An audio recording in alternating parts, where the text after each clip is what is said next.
నమస్తే, welcome to CM today. నేను మీ మధు.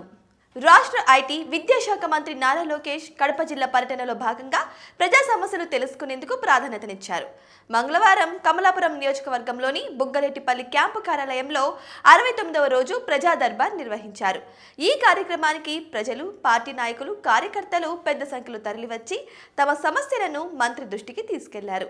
మంత్రి లోకేష్ ప్రతి ఒక్కరిని ఆప్యాయంగా పలకరించి వారి నుంచి వినతి పత్రాలు స్వీకరించారు.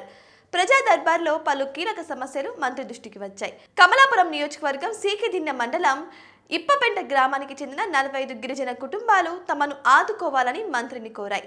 బుగ్గమగ ప్రాజెక్టు వద్ద తాము చదును చేసుకున్న 60 ఎకరాల పోడు భూములకు డీకే పట్టాలు మంజూరు చేయాలని విన్నవించుకున్నాయి.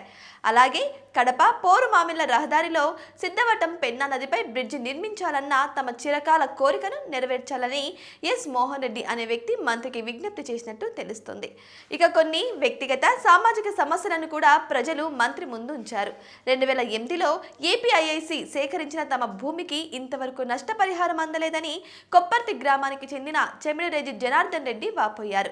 కడప నగరంలోని రజక కుటుంబాలకు పక్కా ఇల్లు నిర్మించి ఇవ్వాలని అక్కాయపల్లె రజక సేవా సంఘం ప్రతినిధులు కోరడం జరిగింది. ఇక మరొక వైపు మండల స్థాయిలో పనిచేస్తున్న కంప్యూటర్ ఆపరేటర్లకు రాష్ట్రీయ గ్రామ స్వరాజ్ అభియాన్ ద్వారా జీతాలు చెల్లించాలని పంచాయతీరాజ్ మండల లెవెల్ కంప్యూటర్ ఆపరేటర్స్ అసోసియేషన్ ప్రతినిధులు విజ్ఞప్తి చేశారు. అందరి సమస్యలను ఓపికగా విన్న మంత్రి లోకేష్ వచ్చిన వినతులన్నింటినీ పరిశీలించి వాటి పరిష్కారానికి తగిన చర్యలు తీసుకుంటానని హామీ ఇచ్చారు. అనంతరం ప్రజలు కార్యకర్తలతో కలిసి ఫోటోలు దిగారు.